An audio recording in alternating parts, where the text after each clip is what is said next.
Đây này mọi người này, cái cuộn dây song mây nó như này này. Mình chặt được 2-3 cuộn ở đây rồi. Đấy. Mình nghĩ là tầm này là đủ rồi đấy. Cái này mang đi làm lán thì mình sẽ phải dùng đến cái này. Tiếp tục đi thôi. Ui, đầy nước rồi. Mời tất cả mọi người uống cái nước thân chuối với mình nhá.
Mình đã cố gắng hết công suất rồi nhưng mà vẫn không thể hoàn thành được cái nhà này trong ngày hôm nay mọi người ạ.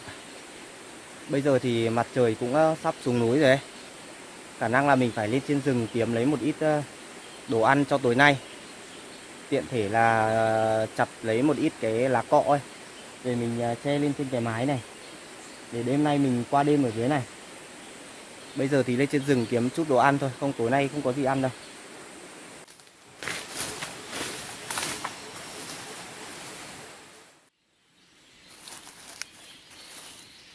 Ở cái chỗ này có cái đường chuột đi mọi người ạ.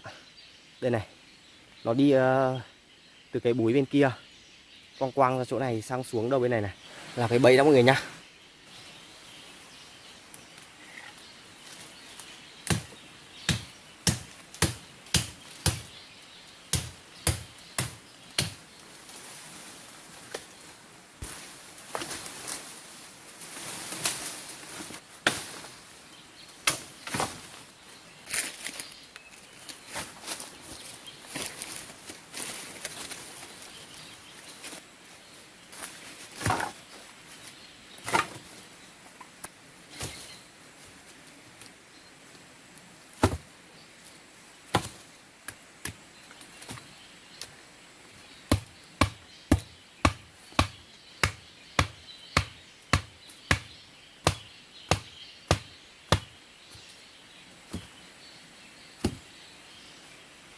Cái đòn này để dùng làm bẫy này.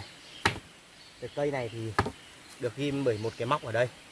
Cái móc này giữ cho cái cần này nó như này này. Đấy, bây giờ mình đóng mấy cái cây này, ghim cố định nó vào. Mình sẽ làm một cái bẫy ở đây. Cái loại bẫy này thì làm rất là đơn giản thôi, nhưng mà cực kỳ hiệu quả mọi người ạ.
Mình lấy được quả hoa chuối rồi nhưng mà quả này nó hơi nhỏ mọi người ạ. Quả này nó hơi nhỏ này. Có cái ăn rồi.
Mình cho vào trong một ống nứa đi để lam mọi người ạ. Đấy trời còn sáng thì mình chặt được 2 ống để đêm làm cái quả hoa chuối này để ăn. Mình làm cái quả hoa chuối này thôi, còn cái nón của cây chuối ấy. Còn cái này ấy, thì cái này không cần nấu chín đâu, cái này sống cũng ăn được mình ạ. Nấu chín cái quả hoa chuối này thôi.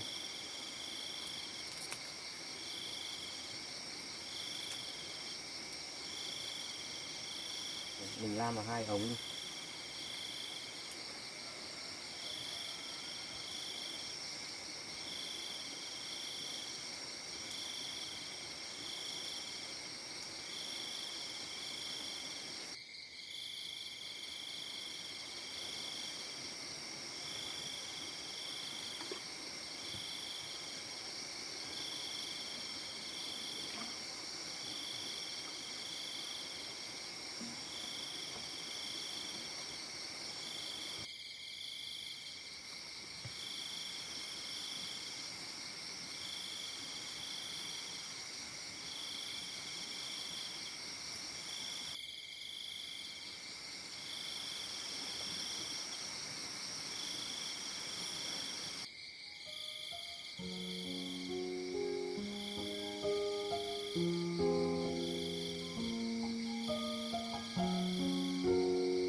Mời mọi người ăn bữa tối với mình nhé.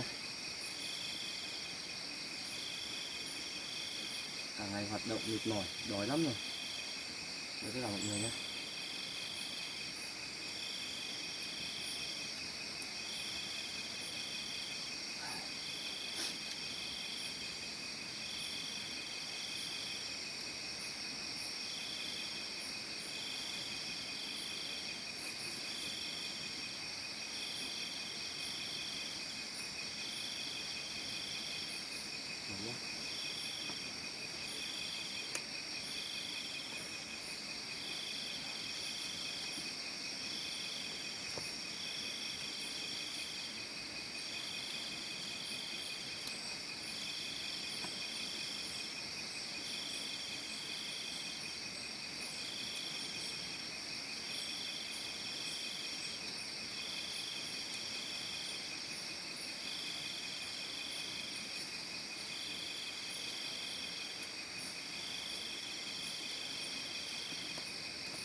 À đây, đầu bên này. Xem nào. Ui, được con chuột rừng to đùng mọi người ạ. Ui, đây này. Mọi người thấy không? Đây này. Hôm trước mình đánh thấy đường đẹp lắm rồi mà. Nó đi quăng vào đây, đi chéo xuống đầu bên này. Tôi gỡ đi mọi người nhá. Thế là trưa nay có cái ăn rồi. Có thịt ăn rồi. Đây này. Đây lán rồi. Cất đồ đi rồi mình đi lấy lá cọ về lợp cái mái này mọi người ạ.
Mọi người nhìn món thịt chuột này, mình nướng lâu rồi.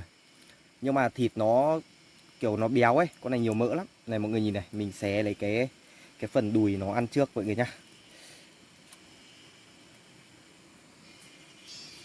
Ui, mọi người nhìn này, ngon không?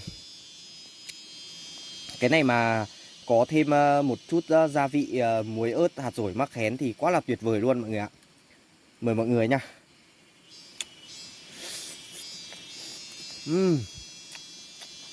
Ngon lắm.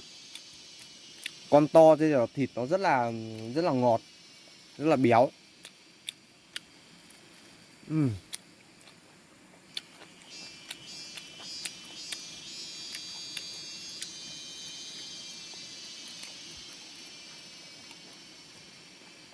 Ngon lắm.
lấy được bằng này thôi mọi người ạ. Ui, mình đã cố gắng để cho nó không bị gãy nhưng mà nhiều đá quá không giữ được. Để đây thôi, lấy dây buộc gọn vào.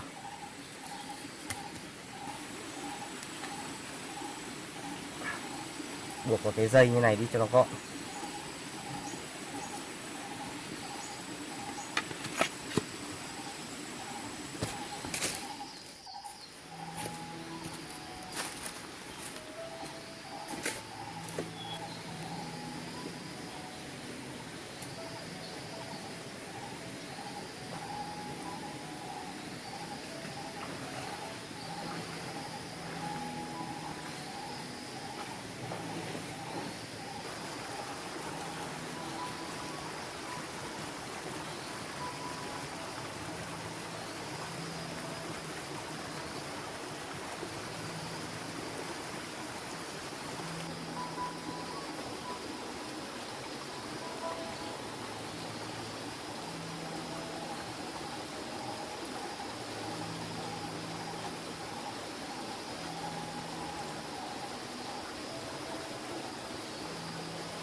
Xin mời tất cả mọi người nhé.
Lừa mất rồi.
Mình vừa mới chất được đống lửa nó cháy để đây, chất lửa lên để nó cháy cho sáng cái nhà lên. Với lại là có lửa thì nó đỡ được các loại côn trùng và rắn rết nó bò tới gần lán. Bây giờ thì cầm theo cái con dao này rồi đi vào trong khe đi kiếm thức ăn mọi người nhá, đi kiếm mồi. Đấy. Đoạn này mình đánh cái nắn cá ở đây này. Thăm thử xem nào. Dính con cá nào chưa? À đây. Đèn tối tối nhìn cứ tưởng là bay cả nắn rồi chứ.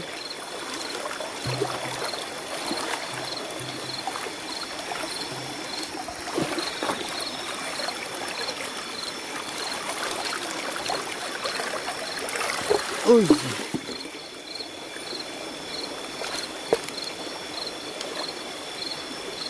Không được con nào à? Ô, Ô, được 2 con trê kìa. Ô, được 2 con nữa. Đây này mọi người nhìn thấy không?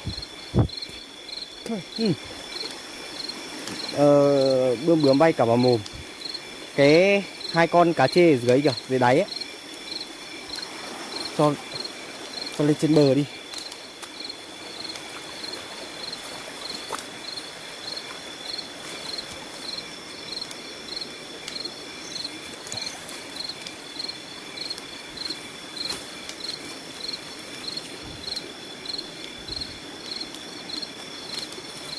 Bây giờ phải tháo cái chốt này ra này.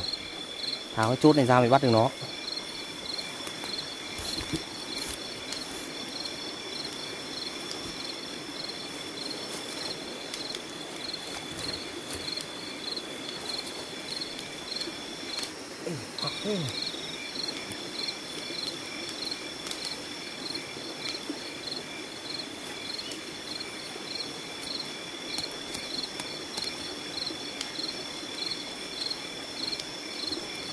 Đây này. Ui ui ui. Được 2 con mọi người ạ, 2 con cá trê. Ui ui. Lởn nhanh thế.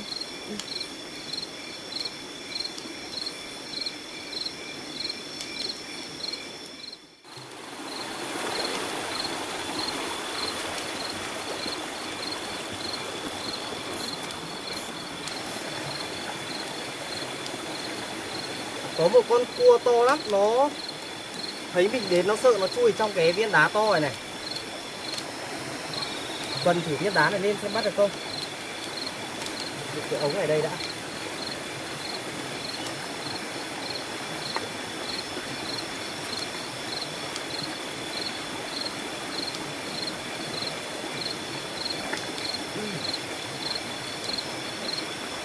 Đâu rồi? Đâu nhờ?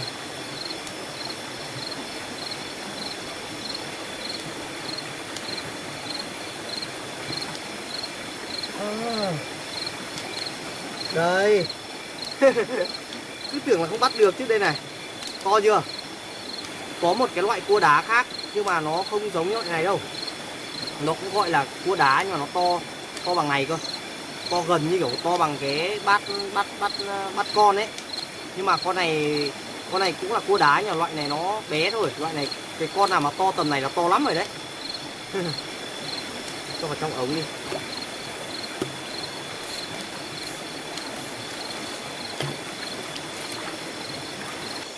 Mình bắt hồi nãy đến giờ cũng được khá nhiều mọi người ạ. Đây này, đựng hết ở trong cái ống này rồi.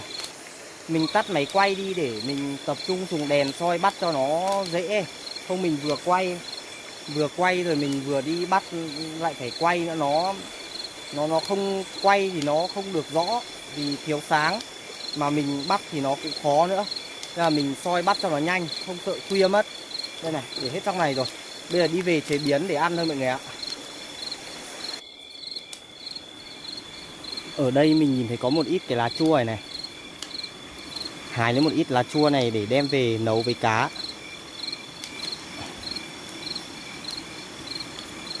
Cái lá chua này nấu với cá là tuyệt vời đấy mọi người ạ. Đây này.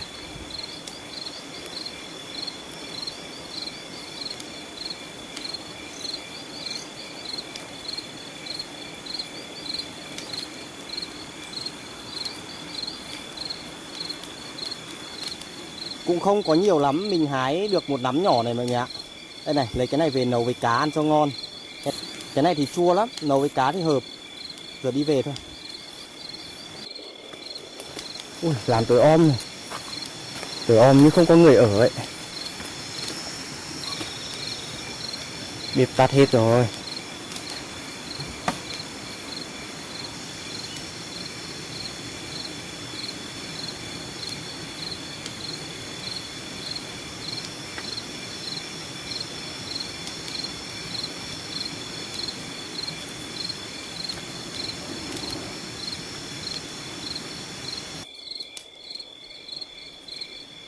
Một ống củ mài, một ống cua, với lại cá và lá chua mọi người ạ.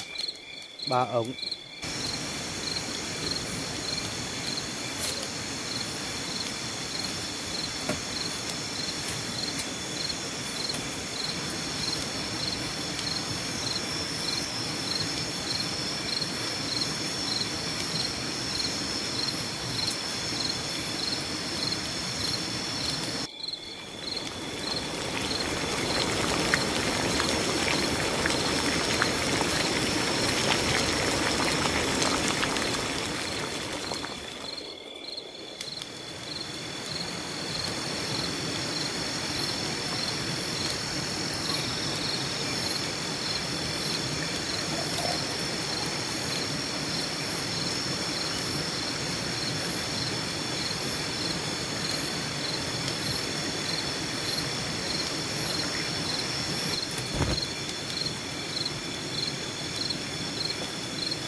Mình nấu chín rồi mọi người ạ.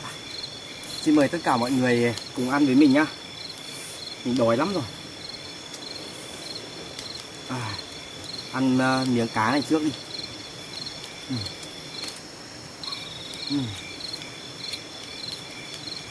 Cá nấu với cái lá chua này ngon lắm.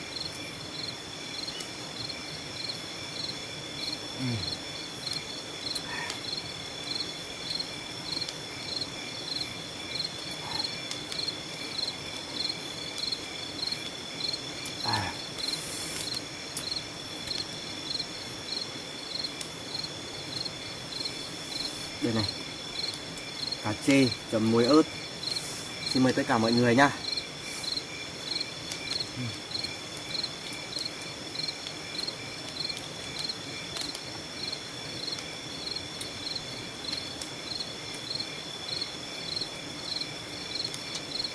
Cá chê ngọt thịt thật đấy.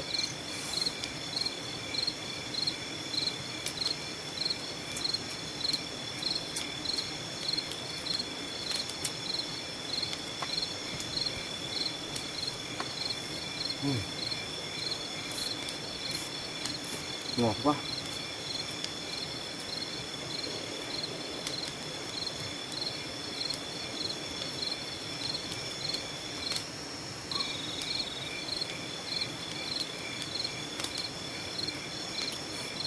Cái canh này, cái canh cá với lá chua này, nó có cái vị ngọt của cá, với lại là cái vị chua của cái lá chua ấy. Uống nó sướng lắm. Nó vừa ngọt mà vừa chua chua. Ăn cái củ mài này vào xong rồi uống một ngụm cái nước này vào, cái canh này vào, tuyệt vời luôn.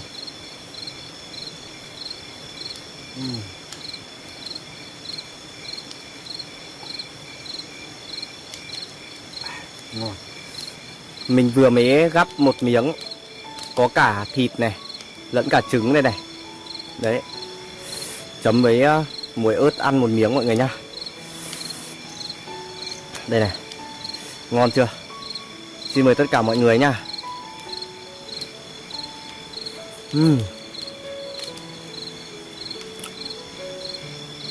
Ngon lắm.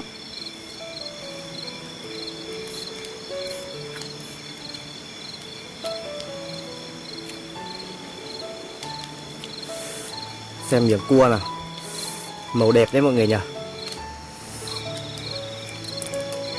Cua đá. Béo đấy. Đây này mọi người nhìn cái phần gạch của nó bên trong này, có nhiều mỡ đấy. Phần này là mỡ này.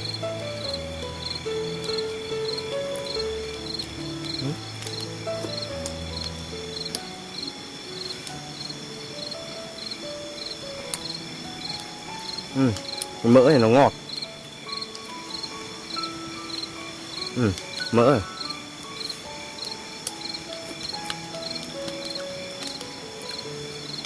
Cả con cua mình chỉ thích cái càng này thôi. Này.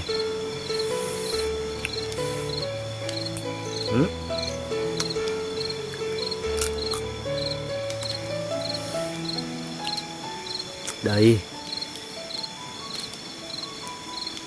Đó. Trời.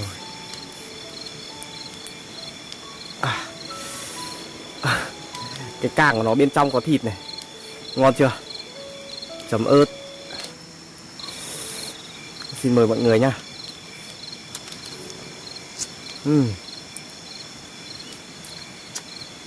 Ngọt thật đấy. Cua này ngọt lắm.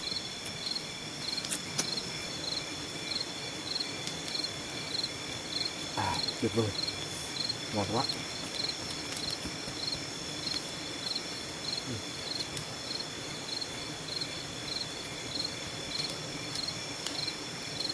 Mọi người thấy ở trong rừng ban đêm nó yên tĩnh không? Ban đêm này chỉ có những cái tiếng của những cái con côn trùng, với lại là những con thú rừng ấy, thú rừng ban đêm nó kêu ấy. Có một cái điều mà mọi người đi rừng rất hay sợ, đó là những cái tiếng kêu của những con thú rừng ấy. Có nhiều con là nó kêu theo kiểu là nó dọa người ấy. Nó phát ra những cái âm thanh nó kỳ quái ấy.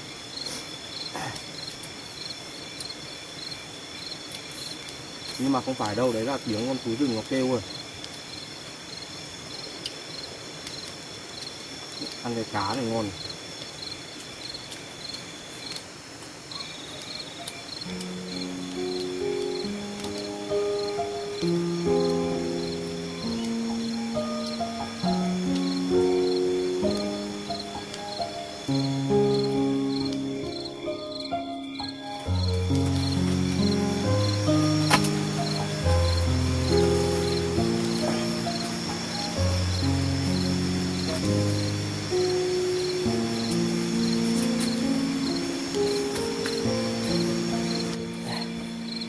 Bây giờ cũng đã khuya rồi mọi người ạ. Ui, ăn no xong bây giờ ngủ thoải mái quá. Bếp lửa thì vẫn đang cháy đằng kia. Mình chất lửa vào để cho nó cháy tới sáng luôn. Dao thì lúc nào cũng gối trên đầu hoặc là ôm trên ngực. Tối mà có cái biến gì là cầm dao trong tay luôn. Cảm ơn mọi người đã xem video của mình tới giờ phút này nhá. Bây giờ muộn rồi, mình đi ngủ đây. Hẹn mọi người ở những hành trình tiếp theo của mình. Xin chào tất cả mọi người. Chúc mọi người ngủ ngon.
Ở đây mình nhìn thấy có cái hang, không biết là có con gì nó đào ở trong này mọi người này. Đây này, nó đào hang vào tít sâu trong cái gốc cây này ấy. Thông sang tận bên này. Đây này, thông sang tận vào trong này này. Cái hang này thì nó đào lâu rồi, cái vết đất nó bới ra ấy, nó rất là cũ. Thế nhưng mà mình nhìn thấy ở cái đầu bên này có cái đường đi này. Cái đường này là cái đường đi, nó đi kiếm ăn rồi nó lại quay trở lại vào trong cái hang này đấy. Mình nghĩ là nó ở trong cái hang này này. Cái vết nó bới ra thì rất là cũ, nhưng mà cái đường đi lại của nó để lại ở đây rất là mới luôn. Thì mình nghĩ là nó chỉ ở trong này thôi, nó không đi đâu được nữa đâu. Giờ làm cái bẫy đặt ở cái vị trí chỗ này mọi người nhá.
rất là mạnh luôn. Cái này mình nghĩ là nếu mà nó ở trong này ấy, thì lúc tầm khoảng 8 đến 9 giờ tối nó ra kiếm ăn là nó đi qua cái bẫy này là chỉ là trúng rồi. Giờ mình làm cái cò để khóa cho cái bẫy này đã.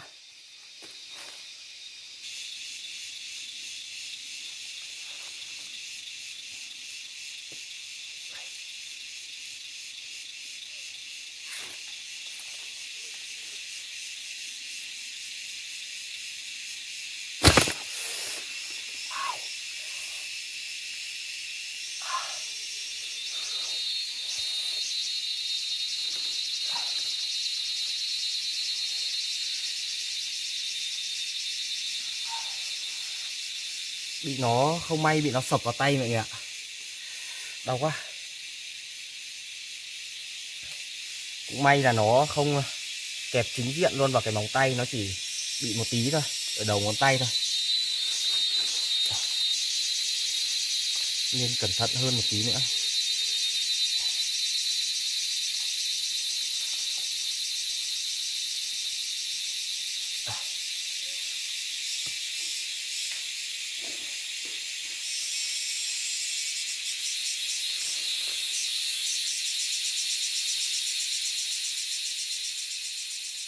Đây này mọi người ơi, cái bẫy mà mình vừa mới làm xong nó như thế này này.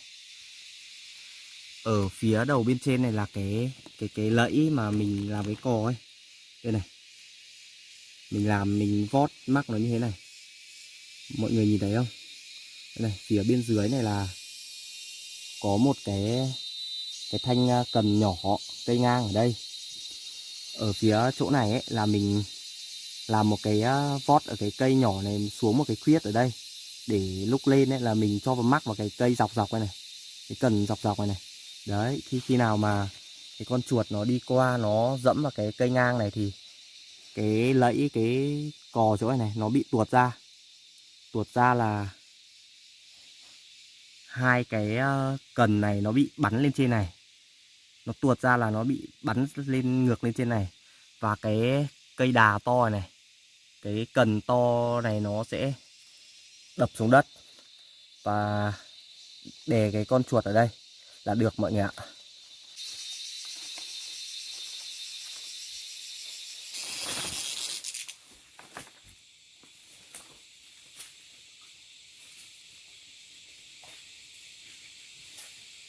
Thêm một cái bẫy ở vị trí này mọi người ạ. Đây này, đánh ở đây, chèn lá vào để đây thôi. Ngày mai hẹn gặp lại mọi người nhá.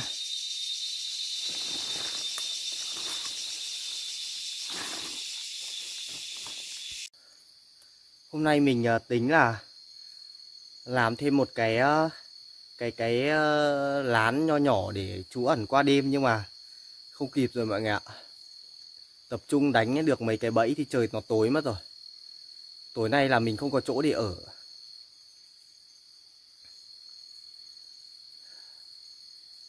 Đúng là không thể nào tính trước được một cái gì cả.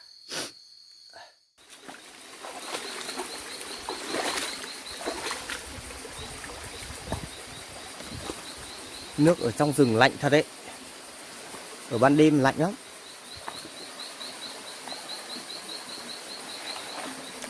À, đây có con cua này.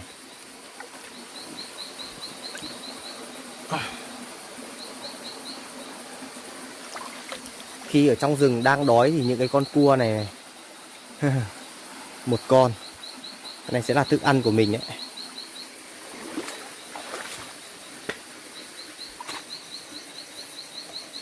Mình phải dùng cái sợi dây này để buộc nó lại. Không thì không cầm được đâu.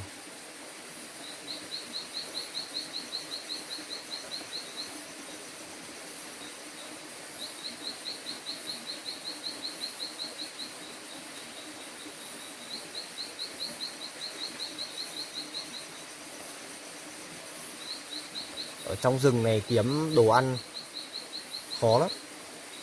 Những con cua như này.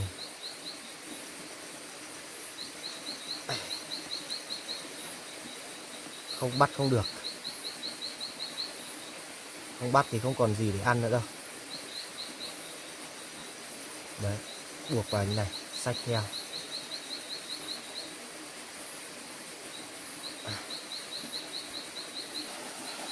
Được một con cua rồi mọi người ạ. Giờ tiếp tục đi kiếm thôi. Mong sao là bắt được thêm một con cá hay là con ếch gì đấy. Vì ở trong khe này nó cũng nhiều ếch lắm. Con ếch rừng ấy.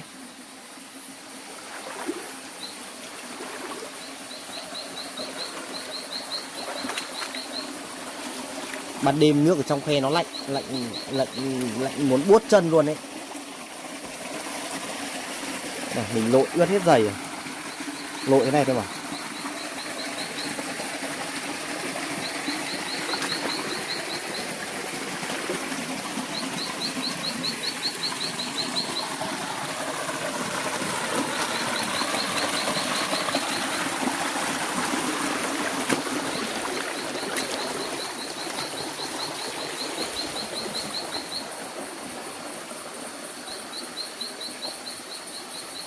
Ban đêm này ở trong rừng thì chỉ có tiếng của những cái loại côn trùng, với lại có tiếng của các loại chim nó đi săn đêm ấy, nó kêu thôi. Còn nó rất là yên tĩnh. Đây còn vũng nước to này, nước con cá nào đây không?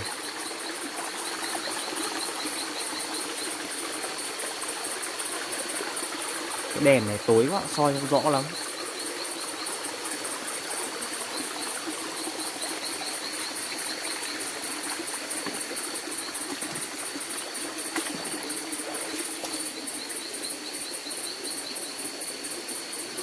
Những cái hang hốc kiểu này nó hay có những cái con cái loại cua đá ấy, cái loại cua to to tầm này này.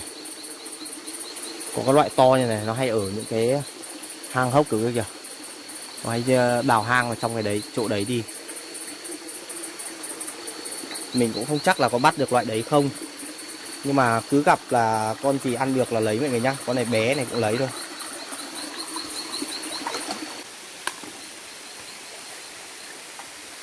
Đi lên phía trên này có nhiều hang hốc này, tìm cua mọi người ạ. À, ui con này nhanh quá. Mình đi nước động là làm nó vào hang mất rồi.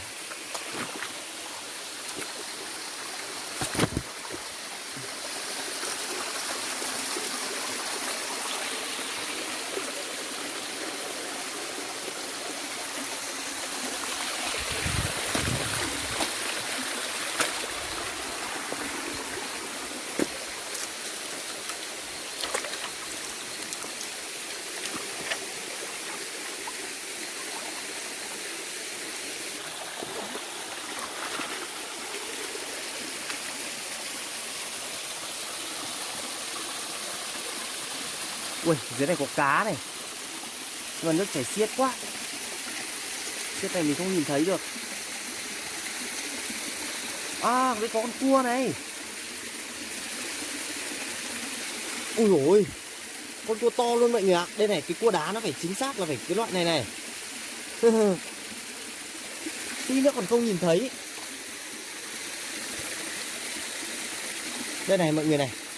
Cái loại này mới là cua đá, cua núi nhá. Còn mình bắt cái con tí nó bị kẹp. Đây. Còn mình bắt cái con bé này chỉ là sợ không có gì ăn thì bắt loại này thôi. Nhưng mà nhìn cái loại bé này nhìn nó chán lắm. Phải bắt cái loại to này cơ. Nhưng mà con này bị dễ mất càng rồi. Đi mất vào cái càng mất rồi. Mình buộc vào mọi người nhá.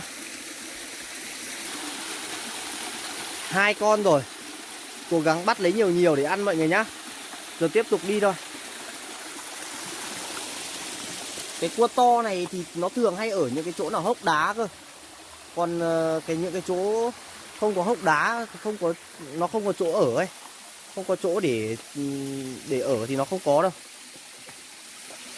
Ui, chỗ trước mặt mình là một cái thác mọi người. Đây này. Thác cao lắm. Tối quá nhờ. Thác kiểu này mới có cái loại cua to này này.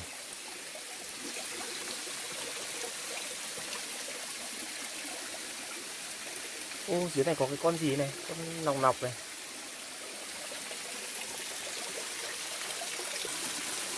Mình vừa mới nhặt được thêm một con cua mọi người ạ.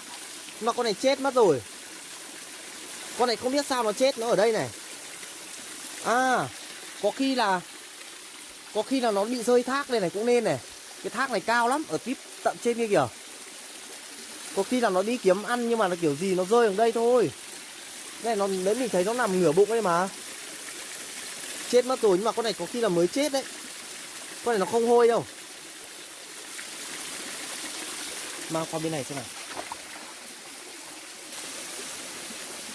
Cứ lấy mọi người nhá. Tí nữa mang về nướng lên, nếu mà không ăn được thì vứt đi. Con này nó mới chết thôi mà. À đây này. Đây này mọi người thấy không? Cái chân nó còn bị gãy này. Đây này, con này đúng rơi thác rồi. Con này cua đực này, cua đực cái bên dưới này nó bé. Con cua cái này nó rộng gấp đôi cơ. Đây này. Này giống như cái bộ phận di sản nó ấy. Này gãy cả chân này này, con này đúng rơi thác rồi. Buộc vào đây đi. Chết cái mềm oặt đây này.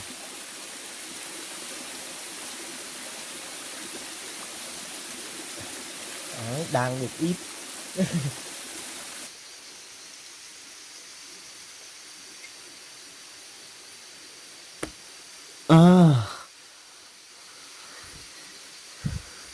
Mọi người bảo có được không? Ok.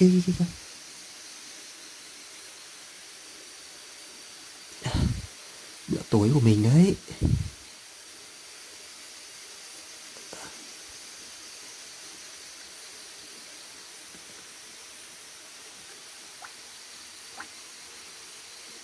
Mắc kẹt đây này. Đây này. Được một con cá mình ạ. Vẫn còn nhiều lắm. Ê, đây. Cất con này đi băm tiếp.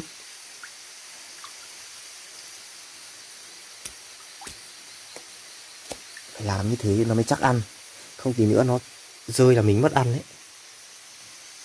Đây này, dưới này còn một con nữa này.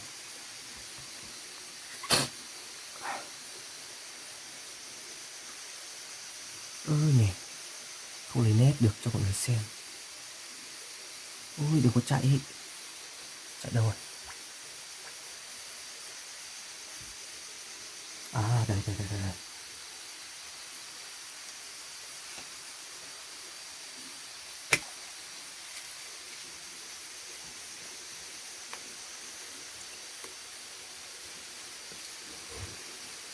Đây. Ui, nhanh quá. Thôi nó chạy vào hang mất rồi. Thế là bắt được thêm 2 con cá nhỏ. Đây này. Từ cái đoạn này trở lên là nó bị khe cạn này, không có nước nữa đâu. Đây này. Chắc mình chỉ bắt thế thôi. Được 3 con cua, 2 con cá. Bây giờ kiếm chỗ nào để đun nấu chín thức ăn rồi ăn thôi mọi người nhá. Mình cũng đói lắm rồi. Giờ phải cố để kiếm đồ ăn. Đây này. 2 con cá.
Nãy mình nhặt lấy củi thì mình đi nhặt mấy cành củi, mình bắt được thêm mấy con ốc này.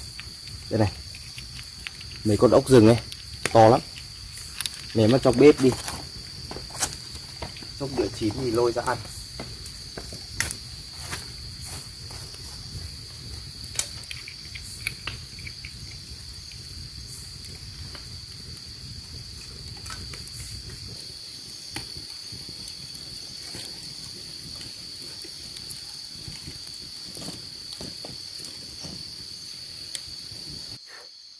Cuối cùng thì cũng chín rồi mọi người ơi. Giờ là được thưởng thức rồi. Đây này, hai cái con cá lúc nãy mình dùng dao mình băm được ấy. Ăn cá trước đi. Xin mời tất cả mọi người nhá.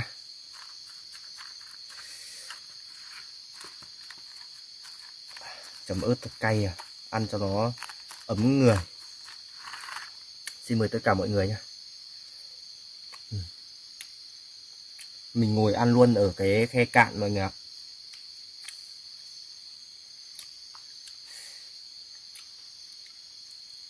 Cái bếp lửa của mình nó vẫn đang cháy ở đầu bên này này.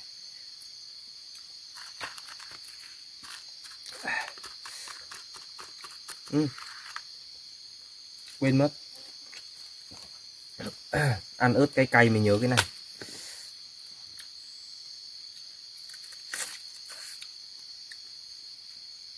Ăn cái này để chống khát nước.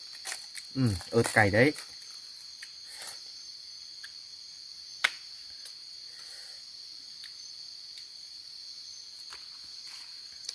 Mời mọi người nha.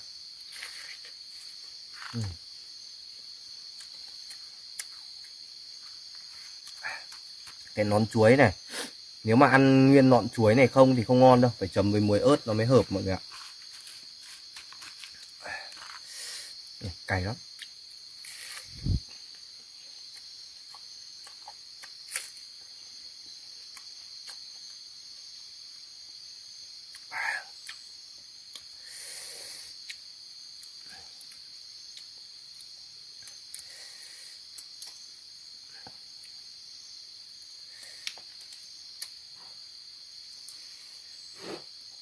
Cái con ốc này ở ngoài miệng nó vẫn còn có đất ấy. Mình nướng khô lên rồi, phủi phủi qua là ăn thôi. Ăn một miếng ốc chấm ớt thật cay rồi mọi người ạ.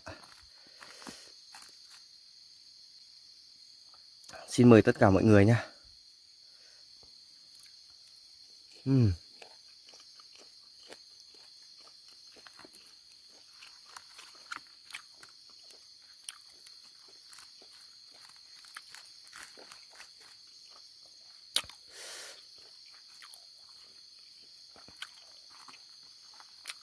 Ăn kèm thêm miếng ớt này, mình ăn bốc này thôi.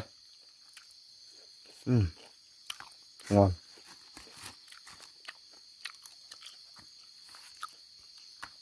Ăn kèm thêm một miếng nọn chuối này vào nữa.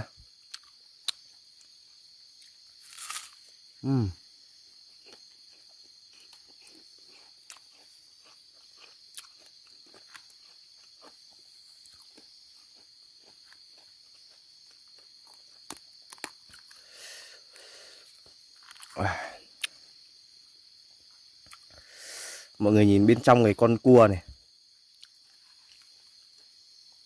Cua mùa này mà béo lắm này. Cái phần bên trong này là cái mỡ của nó đấy. Đây này. Cua béo nó mới có cái mỡ này nhá. Cái phần này thì mình ăn mình không chấm đâu. Chấm là nó tuột luôn ở dưới đấy.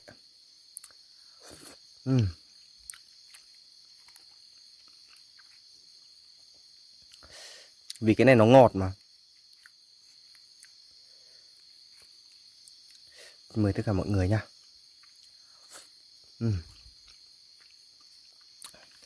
Ngon lắm.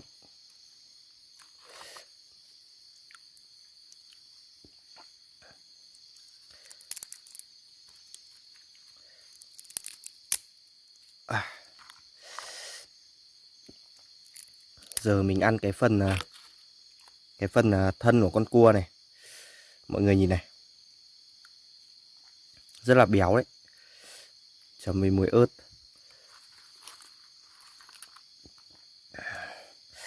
Mình ăn cay cay để cho người nó ấm. Đây này, mời tất cả mọi người nhá.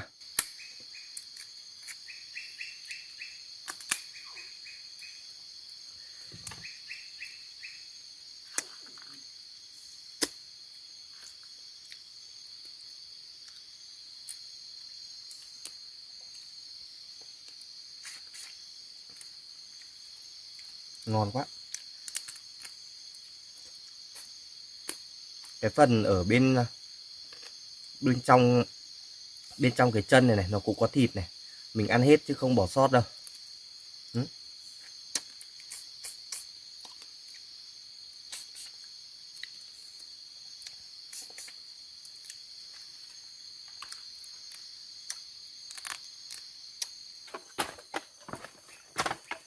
Mình ăn xong rồi mọi người ạ.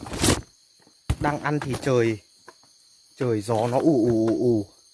Không biết là tối nay nó có bị mưa hay không. Mình đang di chuyển xuống cái khu vực dưới này, đi tìm chỗ nào đấy để đi ngủ. Không thì ở đầu bên này giữa cái khe cạn thì không ngủ được đâu. Bây giờ thì đi xuống đây thôi.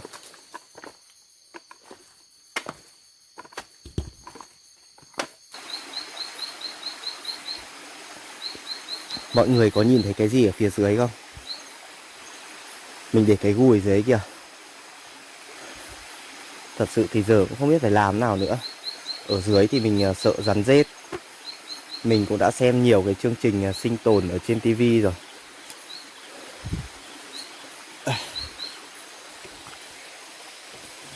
Một việc nó giống như kiểu là bị điên rồ ấy, nhưng mà mình đang thực hiện mọi người ạ.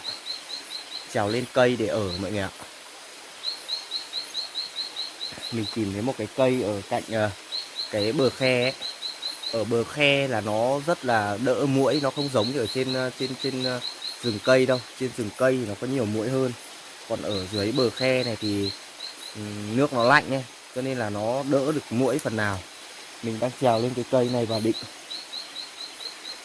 chân mắc vào đây này, ngả lưng vào đây này.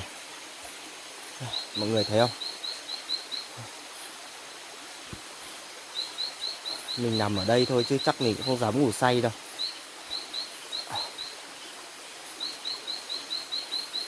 Ở trong rừng thì thật sự là có rất là nhiều rắn. Ở dưới đất thì không yên tâm. Mình phải trèo lên trên cây ở như này đấy.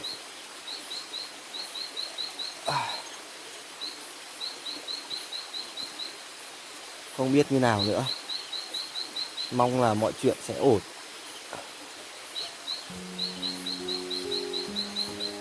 Thôi bây giờ mình xin phép kết thúc video tại đây đây. Bây giờ mình sẽ phải nghỉ ở trên cái cây này. Sáng mai thì mình sẽ đi thăm bẫy. Ăn mấy con cua nhưng mà vẫn chưa no mọi người ạ. Mong sao sáng mai được chuột thì mình sẽ ăn một bữa nó đàng hoàng hơn. Còn bây giờ thì xin chào mọi người. Chúc mọi người ngủ ngon.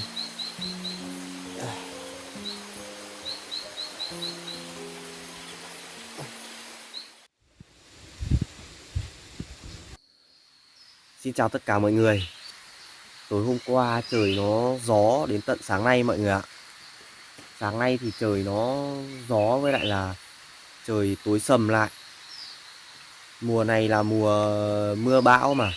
Nên là đi vào rừng này khi mà chưa có chỗ để trú ẩn che mưa che nắng thì mình cảm thấy nó lo lắm, nó khó chịu lắm, kiểu cảm giác nó không được yên tâm. Nên là sáng nay mình làm vội lấy được cái lán nó sơ sài như này thôi. Làm lấy một cái lán để che mưa che nắng. Khi mà mình đi kiếm ăn làm gì thì làm, xong rồi mình lại có chỗ để ở, mình quay lại đây để ăn uống ngủ nghỉ ở đây thì nó yên tâm hơn mọi người ạ. Ở trong này thì không có cái cây lá cọ đâu, cho nên là mình sử dụng những cái lá của cây đao ấy.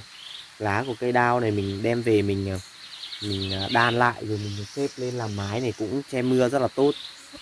Mình dành ra một dầu để giải lên cái giường này để thay chiếu, không nằm trực tiếp lên cái cây nứa. Thì ở bên ngoài của cây nứa nó có những cái lông lông ấy, thì mình nằm trực tiếp lên nó ngứa lắm, nó rát, nó ngứa lưng không ngủ được đâu. Giải một cái tàu lá lên đây ngủ cho nó êm lưng. Đấy.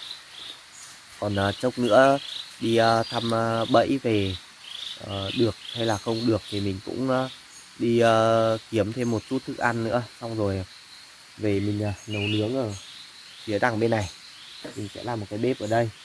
Đấy, còn bây giờ thì mời mọi người theo mình đi thăm những cái bẫy mà ngày hôm qua mình đã đặt, để xem nào đã được con gì chưa mọi người nhá. Rồi đi qua phía đâu bên này này. Mọi người nhìn trời kìa, nó sắp mưa rồi đấy. Gió lại ầm ầm tới rồi.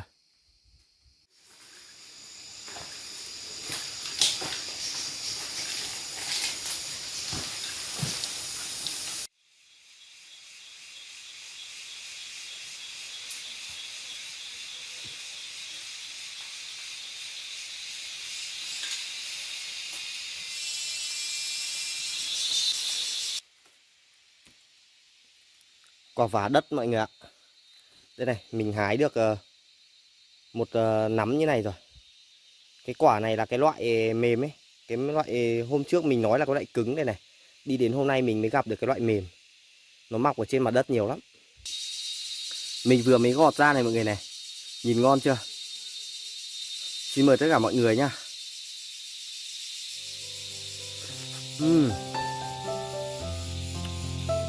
Thơm lắm. Phần bên trong cái mật nó thì ngọt.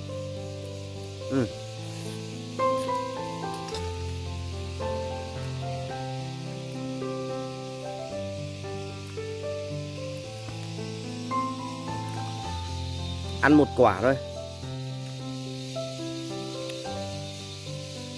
Ăn một quả thôi mọi người ạ. Vẫn còn nhiều lắm. Cái này đi thăm bẫy xong chốc nữa mình ăn sau mọi người nhá. Rồi cất đi thôi.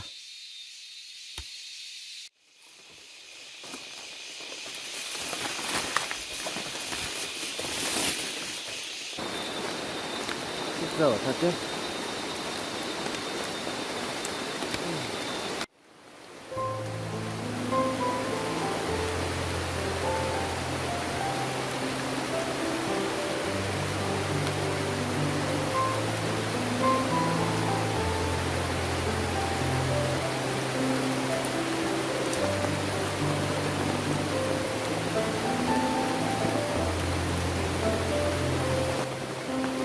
Chặt tạm lấy cái tàu lá của cây giấy này để che mưa đã. Bây giờ mà chạy đi về tới lán thì mình cũng ướt hết rồi. Giờ không biết làm nào, đứng đây trú mưa đã thôi.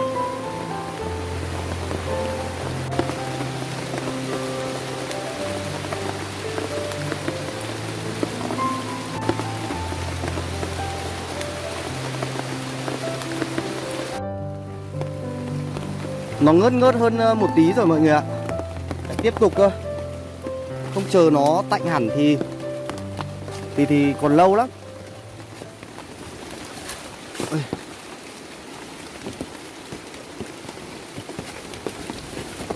Trơn quá.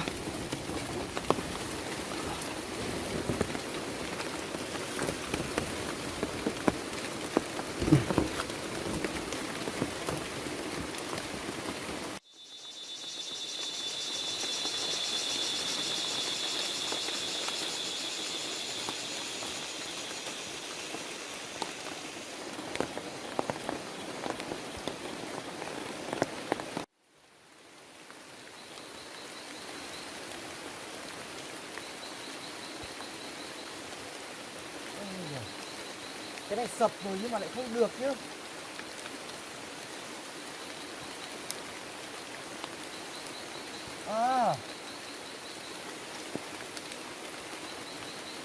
Biết rồi, mình biết tại sao rồi.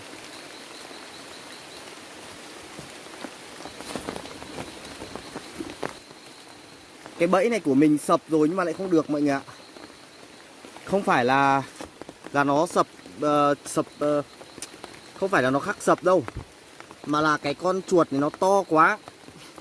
Cái bẫy của mình kẹp rồi nhưng mà nó không giữ được con chuột ấy. Xong là nó dẫy vùng vằng cái đám cây mà mình cắm đây này. Nó bị bung bét hết ra đây rồi. Bây giờ mình lại lên bẫy lại chỗ này thôi.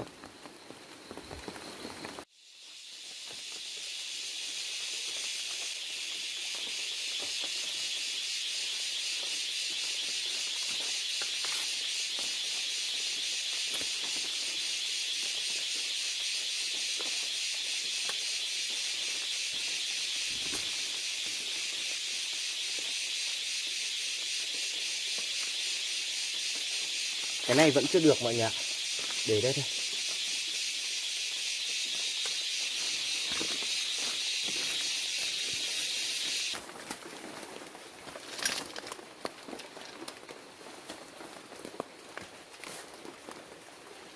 Trời mưa cái ở trong rừng nó ướt át quá.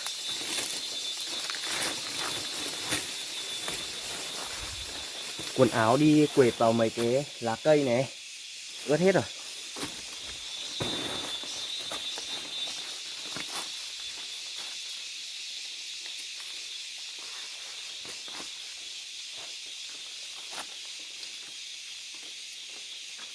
Ở đây có một con cua này. Con cua này chắc là bị con trồn bạc má nó ăn đấy. Đây này. Con trồn bạc má nó hay thích ăn cua với ốc ở trong rừng ấy. Ăn hết cái thân còn nguyên cái mai bên trên này.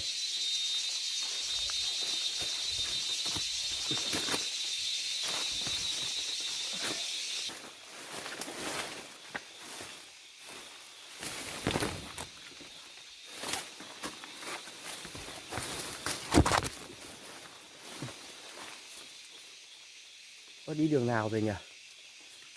Hôm qua mình đánh mà hôm nay quên mất đường à. Chui không đúng đường à. Đi rộng quá. Kệ thôi. Cứ băng qua đây. Mình đi rồi mới tạo thành đường cơ mà. Ở trong rừng này nhiều lúc mình cũng muốn làm nhiều hoạt động để cho cái video của mình nó được hay, được thú vị hơn. Nhưng mà nhiều lúc cái mùa này ấy, lúc thì trời nó nắng, lúc thì trời nó mưa, nên là nhiều lúc không thể nào làm được theo cái suy tính, theo cái ý định của mình. Kia có con cua rừng kìa mọi người, thấy không? Trời mưa nó bò ra kiếm ăn kìa. Mày được thêm con cua nữa này. Con cua đá này phải lấy dây về buộc, không thì cho vào gùi nó bò đi mất đấy.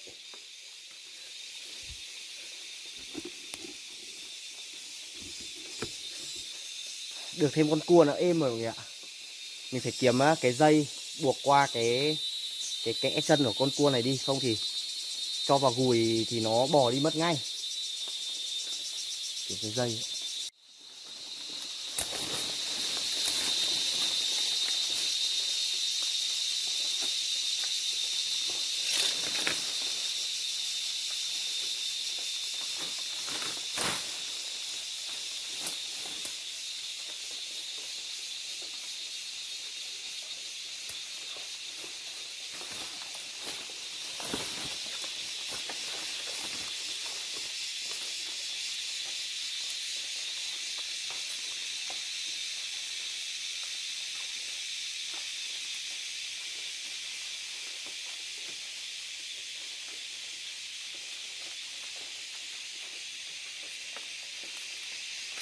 Mày nằm ngoan đấy nhá. Đấy. Thế được một con cua.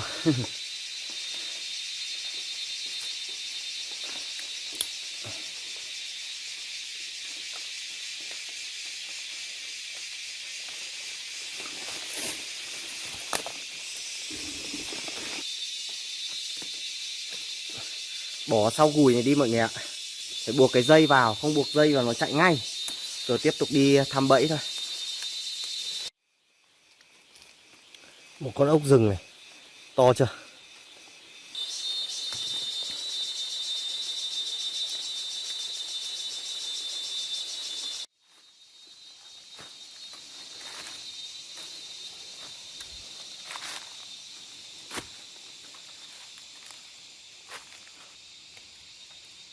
Lại một con ốc nữa mọi người ạ.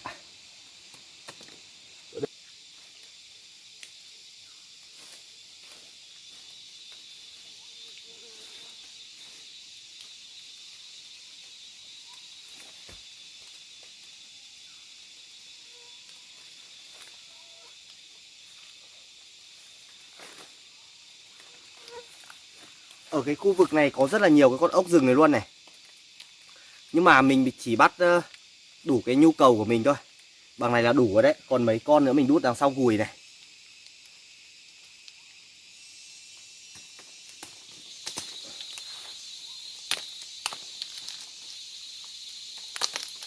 Cho hết vào gùi đi.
Có cái chùm quả rừng trên cây mọi người ạ. Cái loại này nên ăn này.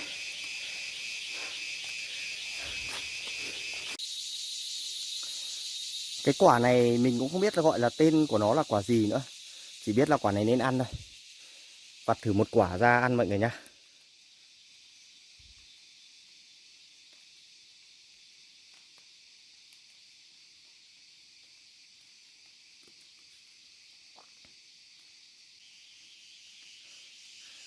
Đây này mọi người này. Mình lột cái vỏ đi, ở bên trong là như này này.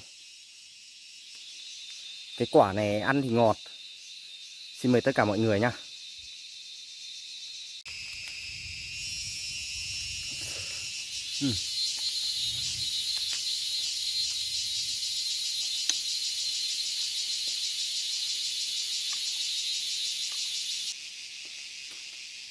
Cái quả này thì ăn nhè cái hạt đi. Ở bên trong hạt cứng lắm. Ăn được một tí bên ngoài thôi.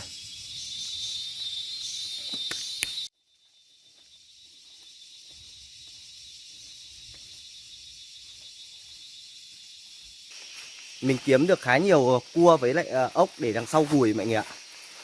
Trời mưa quá bẫy nó không được. Bây giờ thì đi xuống khu dưới này thôi. Mình đi lên cái khu vực này để tìm nhặt ốc với lại cua mà.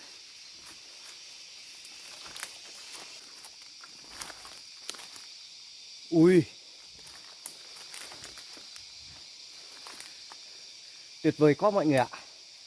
Đối với mình ấy, vào trong rừng cái điều tuyệt vời nhất không phải là bẫy được con gì không, mà cái điều tuyệt vời nhất của mình ấy là đi vào trong rừng tìm được nhiều cái loại cây ăn quả của rừng ấy. Đây là mình cho mọi người xem nhá.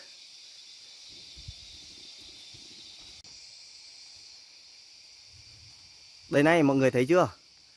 Một cây dâu da xoan rất là to luôn. Để mình zoom lại cho mọi người xem nhá. Đấy, sai quả lắm. Đây này. Mình zoom lại thì nó hơi bị vỡ ảnh, nó nhòe nhòe. Mọi người thấy không? Đây này, sai lắm.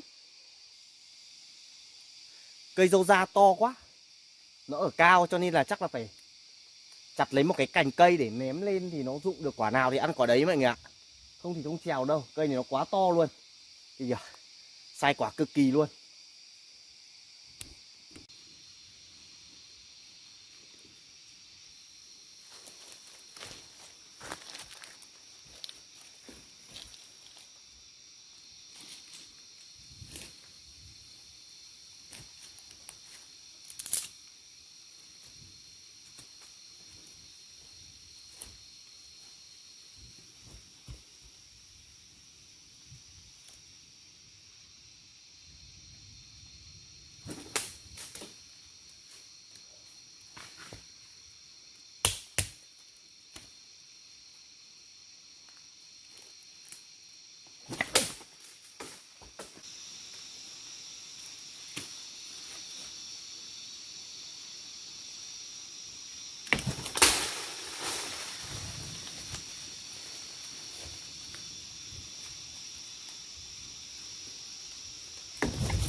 Ui, rụng một chùm rồi. Cái quả dâu da xoan mùa này là bắt đầu nó chín rồi đấy. Vào trong rừng mà được thưởng thức cái quả này thì quá tuyệt vời luôn.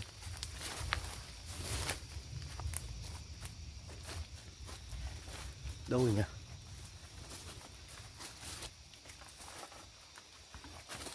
Ui.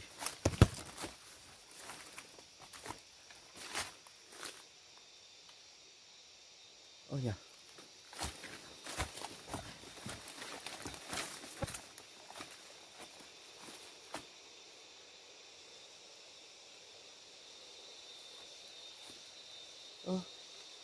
Đâu rồi? À, nó mắc trên này rồi.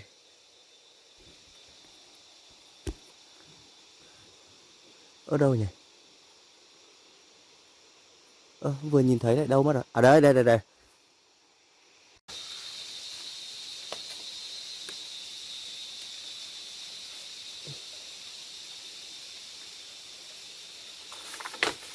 Ôi giời ơi.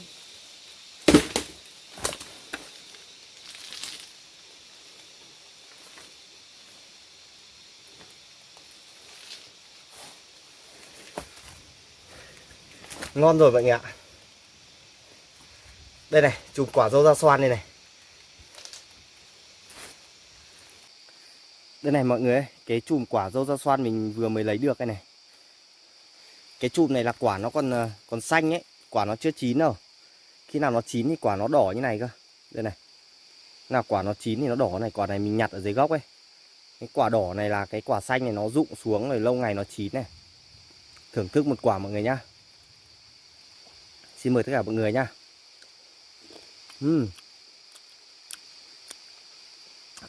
Chua.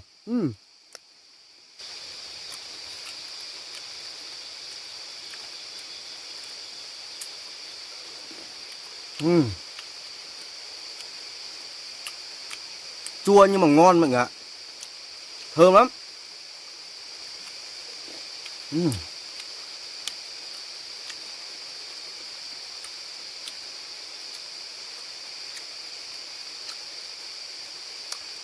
Cái hạt ở trong nó chát, nó không ăn được nha mọi người nha. Mình bỏ đi thôi. Cái quả này ít nữa nó chín thì ăn ngon hơn này. Ít nữa nó màu đỏ ăn nó ngọt hơn. Còn bây giờ chua lắm.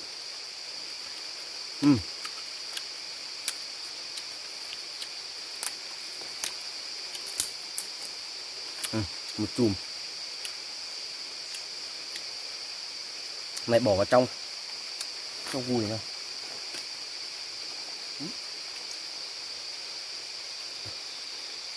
Trời lại bắt đầu mưa rồi mọi người. Trời lại bắt đầu mưa ầm từ phía bên kia lại này. Thức ăn mình kiếm để hết ở trong cái gùi này rồi. Bây giờ thì đi về lán thôi. Không tí nữa mưa lại ướt hết người ấy. Rồi đi về lán thôi mọi người nhá. Đường trơn lắm mình không quay nữa đâu.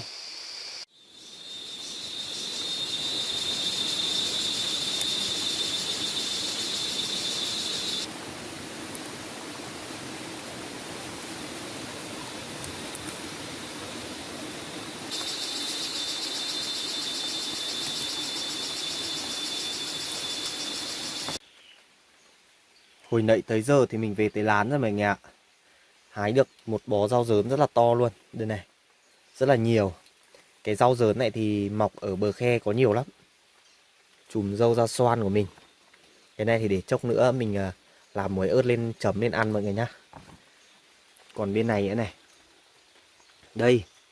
Hôm nay trời nó mưa nên cái con cua rừng này nó ra rất là nhiều luôn. Mình bắt được khoảng chục con hay là hơn chục con một tí ấy. Cả con ốc rừng để hết ở trong gùi này. Nhiều lắm. Cái này thì để bây giờ ăn này. Tối nay ăn. Tối nay ăn mà chưa hết thì có khi phải để đến ngày mai nữa mình ăn. Đấy, nhiều lắm. Bên ngoài trời thì vẫn đang lâm râm mưa mọi người ạ. Mình ngồi ở đây nghỉ ngơi một tí rồi nhặt cái rau dớn này này để lam lên ăn chấm muối ớt. Và cua với lại ốc phía sau nữa. Chốc nữa mình sẽ cho vào ống tre thì để lam.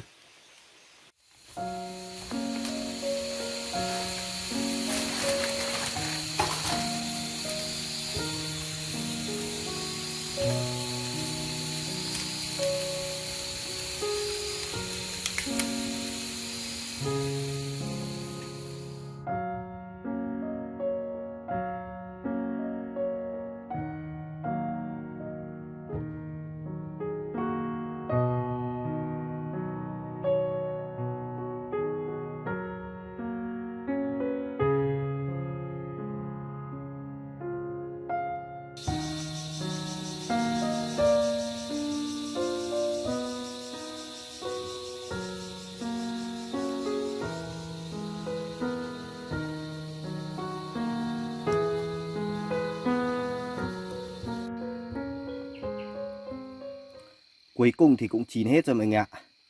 Tối nay có cua này, ốc rừng này, rau dớn lam.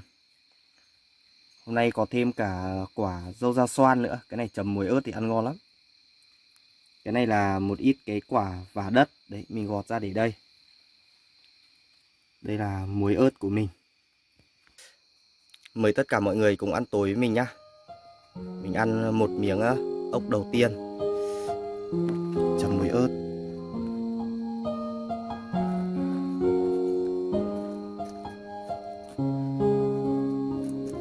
Đó, chấm rất cay rồi ăn.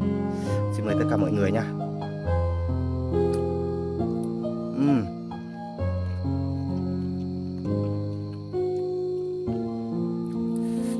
Ngon quá, ớt cay.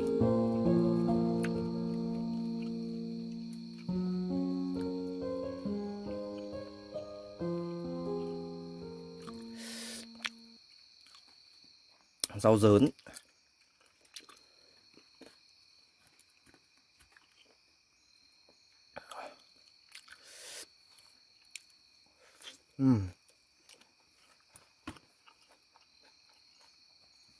Ngon quá.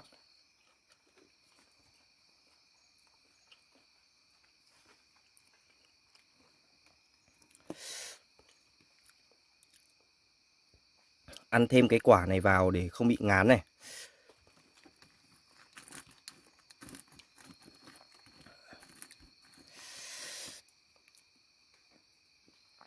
Chấm muối ớt.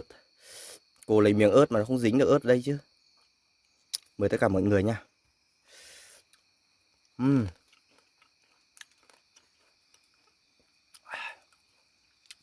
Ngon. Đã quá. Mình chấm một miếng muối ớt này mọi người nhìn này. Cay lắm. Xin mời tất cả mọi người nha.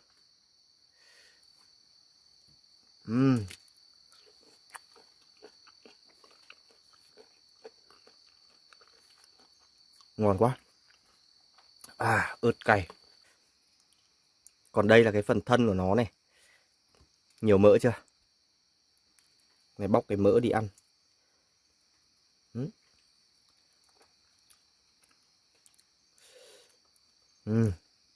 Này ngon này. Xin mời tất cả mọi người nha. Bóc đôi ra mình chấm ớt ăn ngon hơn. Đó.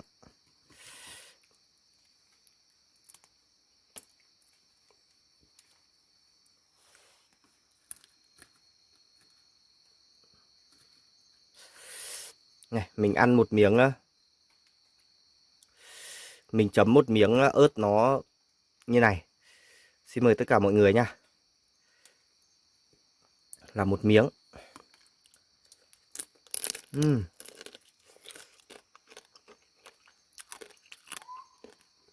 Ngon quá. Hôm nay trời nó mưa từ lúc sáng sớm mình đi thăm bẫy đến cái lúc gần tối luôn. Nó mưa nguyên một ngày hôm nay luôn. Đến giờ này nó mới tạnh này. Mong sao đêm nay nó tạnh để chuột nó ra. Sáng mai mình có thịt chuột ăn. Không sang khu vực mới mà vẫn không được chuột thì buồn lắm.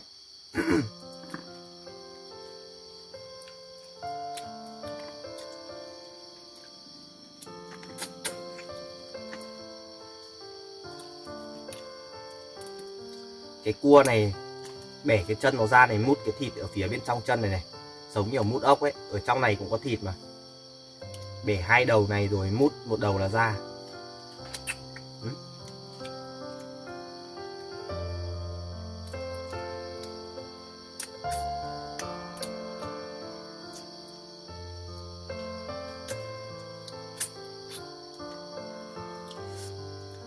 Rau dớn này ở cái khu vực phía bên này mình thấy có rất nhiều luôn. Cái này chấm muối ớt ăn thì ngon này. Nay mình hái được nhiều lắm. Ở đây nó gần nước, nó mọc tốt cực. Mời tất cả mọi người nha.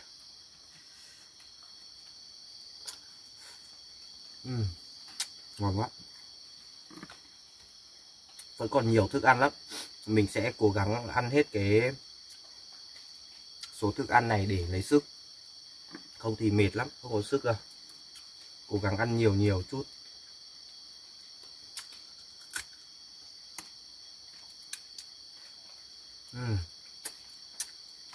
Phần càng này rất là nhiều thịt luôn. Càng cua này nhiều thịt lắm.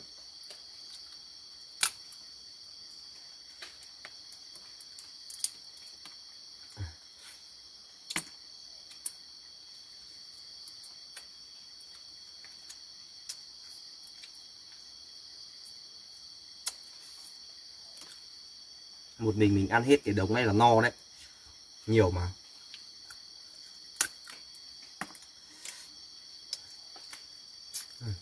Ngọt quá.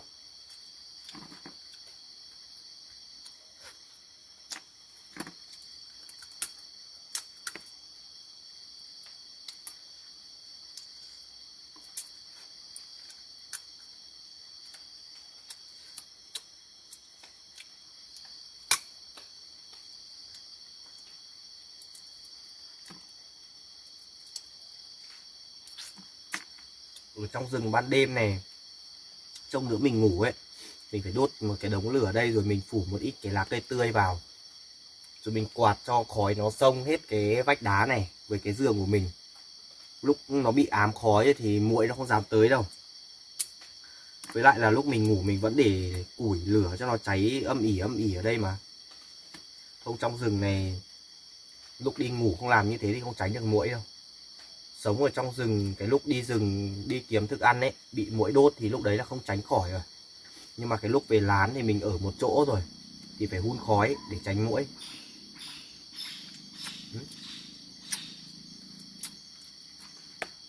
Ban đêm ở trong rừng rất là yên tĩnh luôn. Chỉ có những cái tiếng động như là một cái lá cây nó rơi thôi thì mình cũng có thể nghe thấy. Bởi vì trong rừng nó rất là yên tĩnh. Lâu lâu thì có những cái tiếng của những con thú rừng, vậy tiếng của những con chim. Còn lại thì không có gì. Với lại một ít tiếng của côn trùng nữa. Gần như là nó rất là yên tĩnh, im lặng luôn đấy. Ăn xong cảm giác thật là thoải mái mọi người ạ. Cái bếp thì mình chất đây này, có mấy cái ống tre vừa nãy mình làm thức ăn ấy, thì mình để đây, để bên cạnh bếp để nó khô thì mình làm củi đun luôn. Mọi người nghe thấy cái tiếng kít kít kít kít quanh đây không? Ở đây mình ngủ ngay là cái chân của cái vách đá to ấy. Nó có nhiều cái vách đá nhỏ mà cái con chôm chôm nó hay ở đây này. Đấy, nó kêu ở đây nhiều lắm. Còn bây giờ thì mình đi ngủ đây. Hôm nào mình sẽ bắt cái con chôm chôm này về để nướng ăn, ngon lắm. Con đấy nó ăn nó giống như là cái con muốm muốm ấy. Bây giờ mình đi ngủ để lấy lại sức đây. Hôm nào trời có nắng thì tắm phơi quần áo sau. Hôm nay quần áo bị ướt nó cũng khó chịu lắm, nhưng mà giờ tắm lại mặc lại nó khó chịu hơn.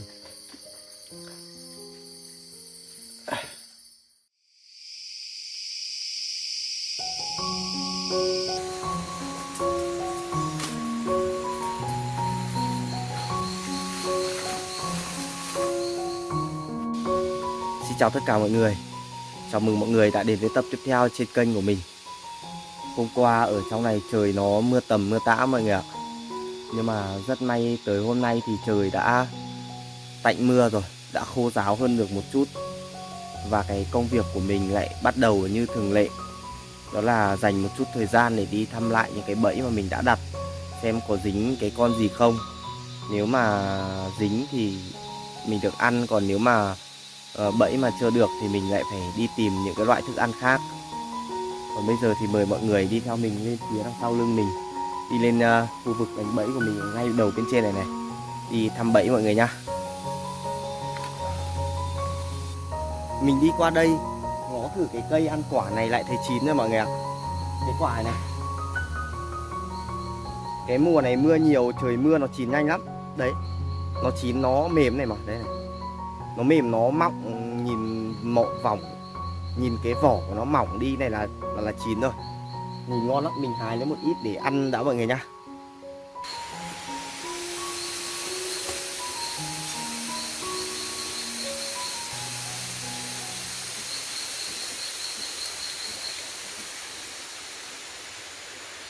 Quả này mới to này. Đây này mọi người thấy không? Quả này ăn ngon lắm. À bên này còn một quả nữa. Đây này.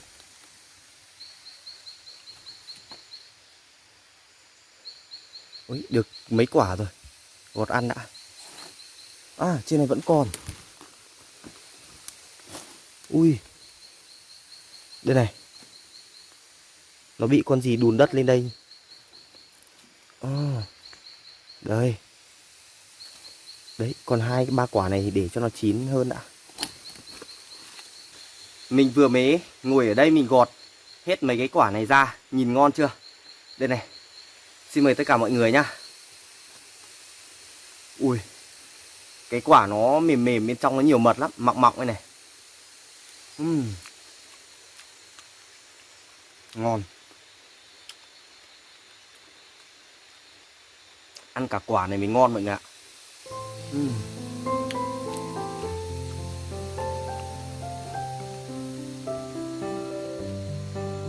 Mình ăn thêm quả nữa.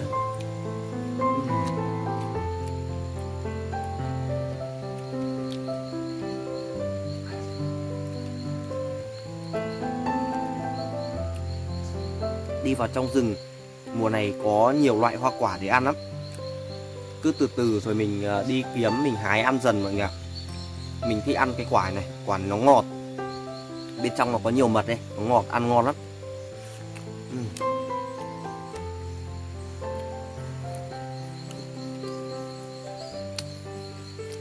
Phần này có cái gốc của nó ấy, cứng, bỏ đi thôi. Còn 3 quả này mình ăn nốt rồi đi thăm bẫy mọi người ạ. Không trời nó nắng lên rồi.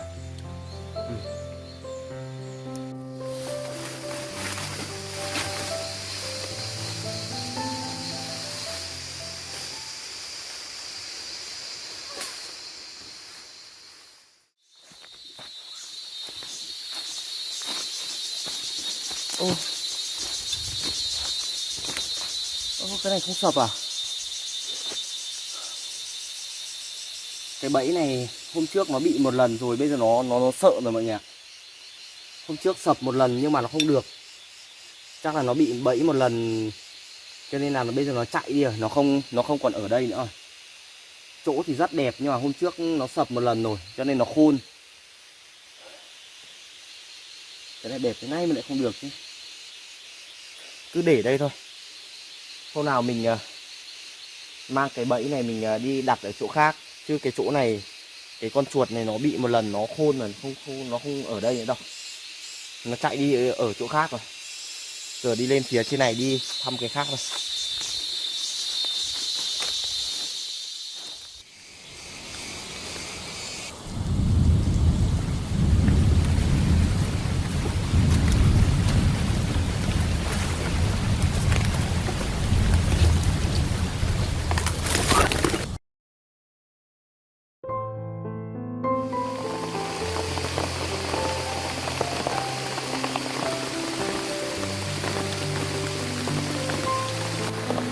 Mình đang đi đặt bẫy thì bỗng dưng trời nó mưa ầm ầm xuống mọi người ạ. Trận mưa này nó quá to luôn. Trời mưa cái trời nó cối sầm vào rồi. Ui, mình ngã phát, tay chảy bê bết máu rồi. May quá ở đây có cái đá này này, che mưa được. Đành phải ở đây trú mưa một lúc đã. Không bây giờ chạy về lán thì còn xa lắm. Mình mà ướt người ấy thì không sợ. Mình chỉ sợ ướt điện thoại với ướt đồ đạc máy quay của mình như này. Bị nước mưa nó hỏng thì mình không còn gì để quay nữa. May quá. Đây này, đây có cái đá này, đây mưa được. Ngồi đây trú mưa đã thôi. Trận mưa nếu còn tai chặt lắm. Mình này đi bắt. Còn xong rồi. Nếu mình đi đặt bẫy mình bắt được một ít cái con ốc đá ấy. Mình vừa đặt bẫy thấy mình bắt mình để dồn trong gùi để thấy ngã chạy vội quá. Đổ hết ở đầu phía trên kia rồi.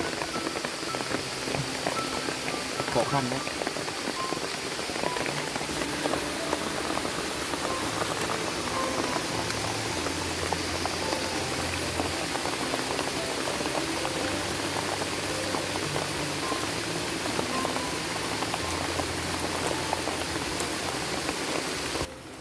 Mình ngồi chờ ở đây hơn 2 tiếng đồng hồ rồi nhưng mà trời vẫn chưa ngớt mưa mọi người.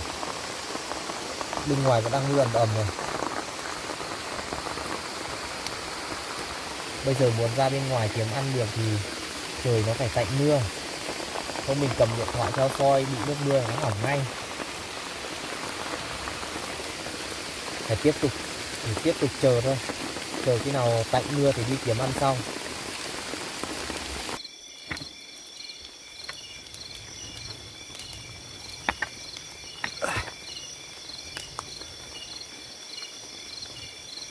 Trời nó ngớt mưa mọi người ơi. May quá ở đây có cái vách đá. Đây có cái vách đá cho mình trú mưa, không thì ướt hết rồi. Nhân cái lúc trời nó ngớt mưa thì túc tắc đi về lán thôi. Không chốc nữa nó mà mưa trở lại thì mệt lắm.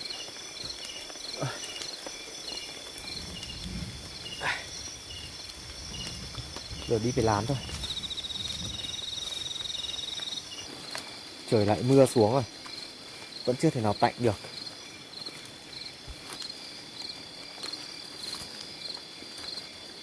À, cua này.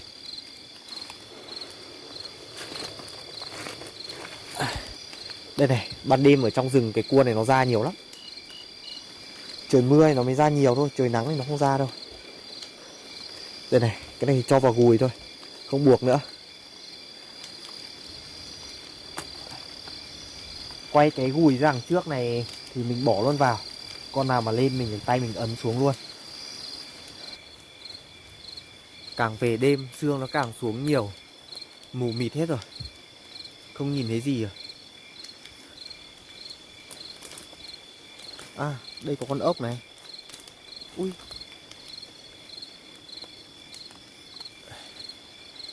Cái này trời mưa nó ra nhiều lắm. Mình cố gắng bắt nhiều nhiều một chút. Không sợ ngày mai trời mưa mình không đi kiếm ăn được. Thả đây đi. Ui đây nữa này. Này mọi người thấy không? Mày chết. Ban đêm này đi soi ốc thì thích lắm. Ở trong rừng này cái loại ốc này có nhiều.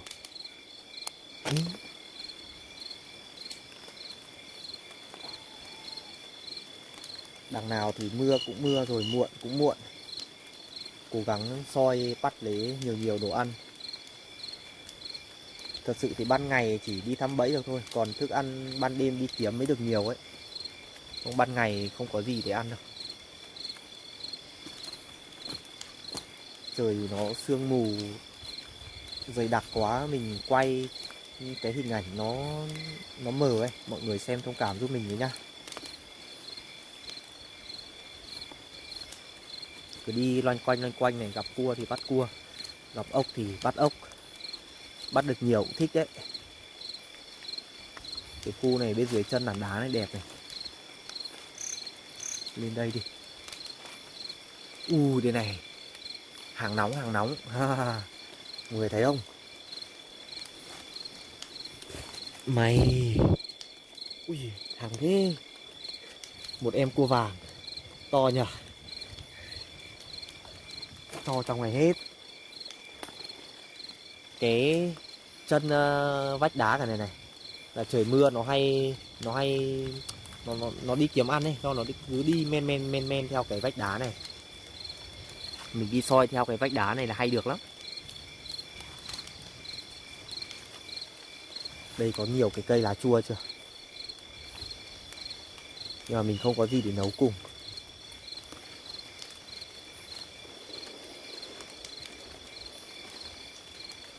Đi bên đêm này phải đi chậm thôi, soi phải nhìn kỹ, không trong rừng nhiều rắn lắm. Nhiều loại rắn nó đi ăn đêm ấy. À bên này có một cái hang nhưng mà không thấy gì. Quay lại đây thôi.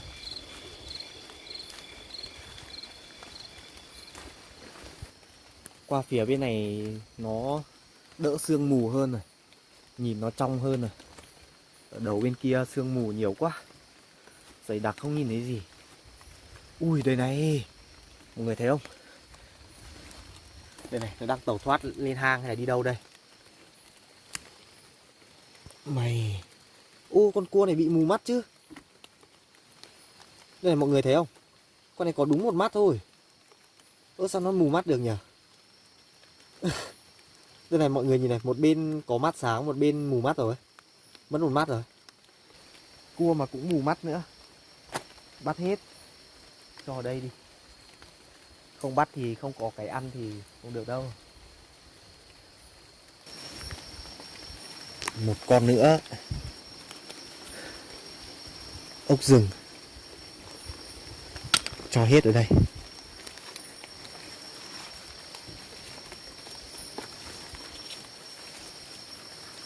Ui đây này này. Nhiều thế nhỉ.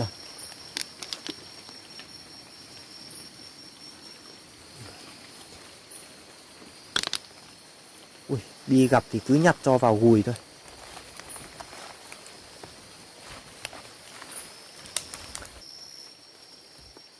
À, đây có con cua này. Ui, con này bé thôi. Chạy vào trong kìa, vẫn thò mấy cái chân ra kìa. Con này bé không bắt đâu. Cua bé. Cua bé để cho nó lớn đã. Vì trong rừng này vẫn còn có nhiều cua lắm.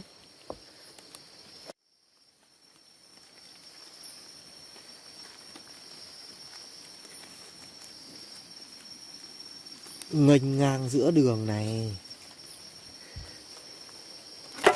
Ây à, nhiều cua thật. Trời mưa thì nó cứ bò lùm ngủm bên ngoài ấy. Lùm ngủm bên ngoài lá cây ấy.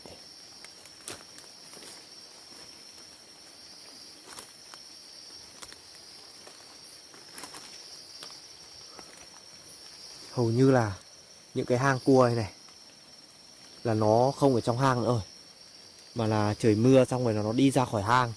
Bây giờ soi à, trên này còn một con này. Mình đang định nói là trời mưa nó ra khỏi hang thì nó không trong hang, nó đi ra bên ngoài rừng kiếm ăn.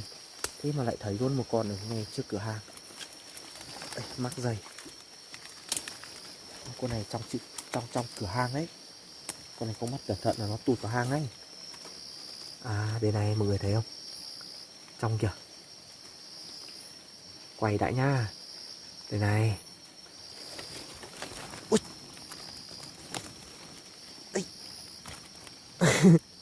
Mình đang định câu giờ quay một tí mà nó nhanh quá, tí sổng mất. Cho đây đi. Con này bò lên nào. Thế là được 4 con đấy. 4 cua rồi.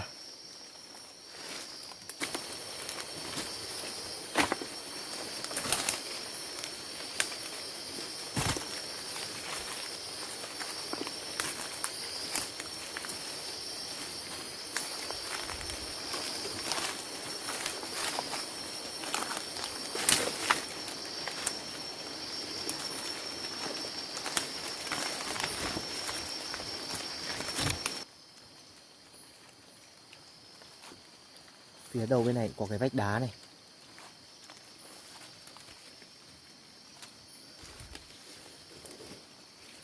Không có con cua nào nhỉ? À không có cua nhưng mà có ốc. Ốc bên này. Đây này. Một con ốc. Ui cái tay của mình.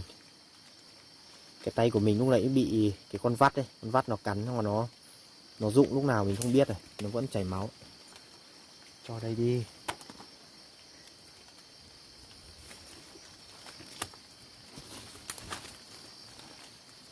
Cái con vắt này cái lúc mà nó cắn vào ấy nó khó cầm máu lắm. Cái lúc nó cắn vào hoặc nó cái chất gì nó bơm vào trong đấy đi, trong ui đây. Ui hàng khủng. Con này nằm ngoan thế nhỉ. Cái con vắt nó bơm cái chất gì vào trong cơ thể mình ấy, trong cái nốt bị cắn ấy. Ui hăng thế. Ui suýt nữa thì nhờn với nó tí nữa thì mất cái ăn. To chưa? Nhìn thích nhỉ. hăng nhỉ. Động vào nó dư càng lên. Chiến đấu luôn đấy. Vào đây nằm nhá. Cái con vắt nãy mình nói là nó bơm cái chất gì vào trong cái vết cắn này, là máu nó cứ chảy ra, nó không ngừng được đâu. Cái này có cái do bếp ấy, do bếp hơi nóng nóng một tí ní, đem về bôi vào, ấn vào thì một lúc sau nó cầm máu được. Ui, lại bắt đầu sương mù tới rồi. Mọi người thấy không? Thấy cái hơi nó bay này, nhìn sợ không? Cái này hơi nước này mà. Ban ngày nó nóng ấy, trong ban đêm nó mưa xuống này, nó bốc hơi lên. Bình thường mọi người ai mà ở vùng miền núi ấy, cứ trời mưa xong nhìn lên trên đỉnh núi đi, thấy cái sương nó đậu ở trên ngọn cây ấy, là mấy cái hơi nó bay đấy. Trong rừng nó tối om vào luôn.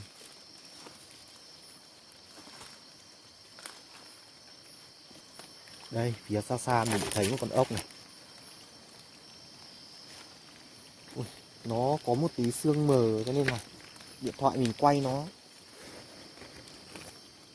không nhìn thấy gì luôn. Con cua này xuống. Tình hình chắc là mình phải thiết kế cái nắp. Ui mọi người, mọi người thấy gì chưa? Đây này, thấy gì chưa?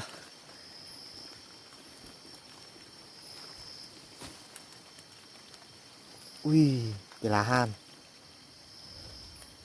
Tí nữa thì mình không để ý chạm vào này. Cái này là cái loại lá han dây đấy. Hôm trước ở tập mấy này mình cũng có nói qua đấy.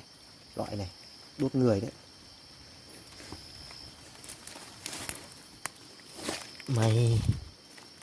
Mày xong với anh rồi.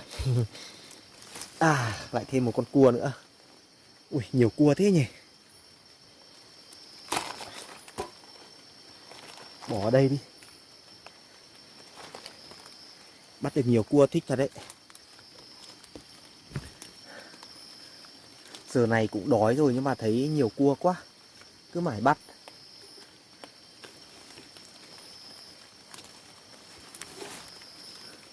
Phải chớp lấy cơ hội thôi. Lâu lâu mới đi soi bắt được nhiều thì cứ bắt lấy nhiều một chút. Hôm nay ăn không hết thì để ngày mai ăn tiếp. Đây có con ếch này. Con ếch hay con nhái đây. Xem phải con ếch rừng không.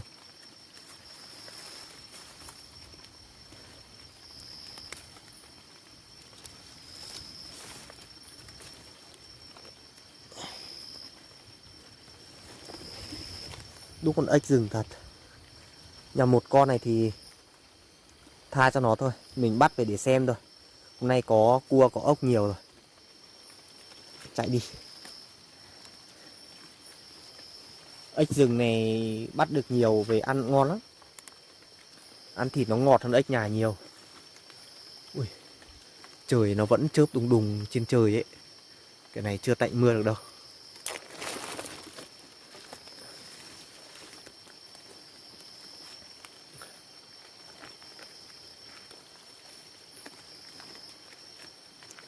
Bên này có cái vách đá này. Có khi lại có cua ở đây đấy. Từ nãy đến giờ nhá, mình soi rất ít khi mình bắt được cua ở trong cái vách đá này. Vì nó đi ra ngoài hết rồi. Trời mưa nó ra ngoài kiếm ăn hết rồi. Trên này lại con ốc to thế. Đây này, ốc đá này. Thả ở đây đi. Nhiều phết rồi đấy. Thả xuống nghe tiếng nó va nhau lách cách rồi.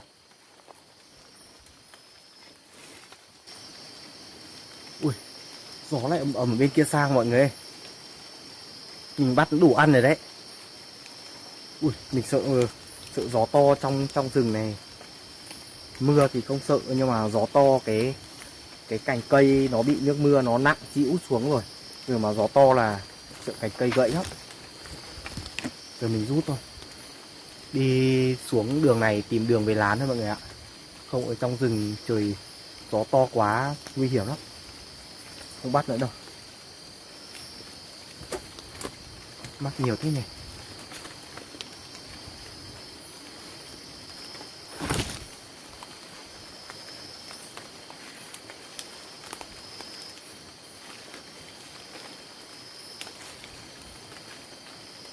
Cứ tuột theo cái lối này đi xuống thôi mọi người nhá. Đi xuống tìm khe, xong là đi theo khe ra là tới lán của mình. Ui, con cua này. Tí nữa thì tẩu thoát.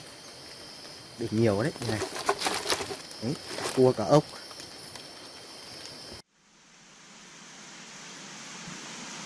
Bây giờ đã hơn 12 giờ rồi mọi người. Mình về lán được một lúc rồi. Nghỉ ngơi với lại là sạc thêm pin cho điện thoại. Hôm nay trời nó mưa nhiều quá, hơi vất vả một tí. Giờ thì chất lửa lên rồi nấu thức ăn lên để ăn thôi mọi người nhá.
Mời mọi người cùng dùng bữa tối với mình nhá.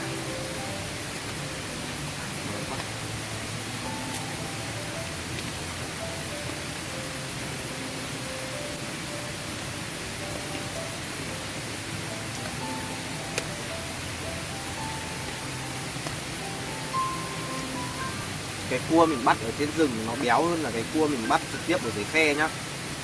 Không biết tại sao. Chắc là cái cua ở dưới khe cái mùa này nó lũ nhiều. Nó ở dưới khe thì nó phải chạy lũ ấy. Chắc là nó không có nhiều thời gian để kiếm ăn. Cua này béo lắm.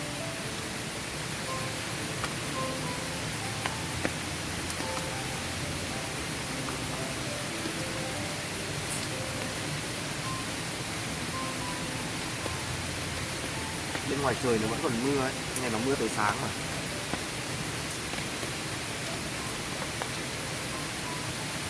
lẽ ra là mình có thời gian mình phải luộc lên thì nhìn nó ngon hơn, nhưng mà trời nó mưa quá, mình nướng lên cho nó nhanh để ăn thôi.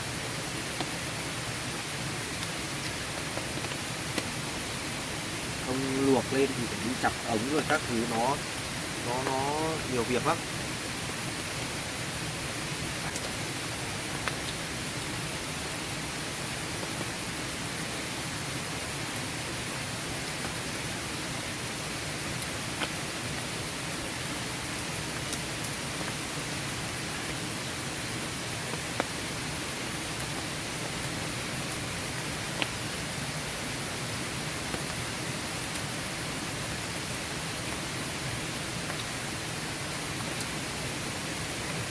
Ngon lắm.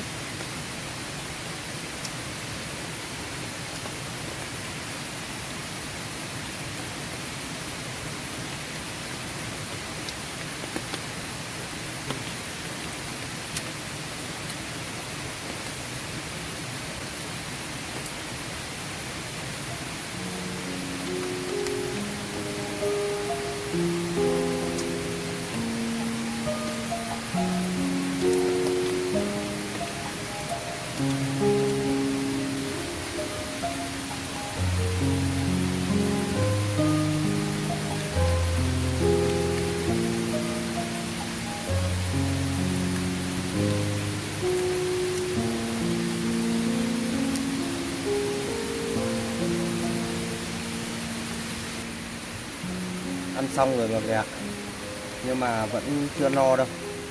Mình ăn lót dạ để cho nó êm bụng đi ngủ thôi. Xong bây giờ khuya rồi làm cầu kỳ để ăn thì nó mất nhiều thời gian lắm. Chờ đến sáng mai có thời gian thì mình sẽ làm ăn cho nó đàng hoàng. Còn bây giờ thì mình đi ngủ để lấy sức cho những cái công việc ngày mai thôi.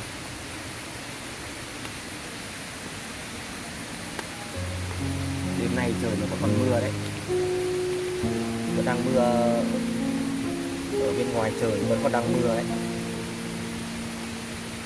Thế bây giờ mình xin dừng video tại đây đây. Xin chào và hẹn gặp lại mọi người trong những tập tiếp theo.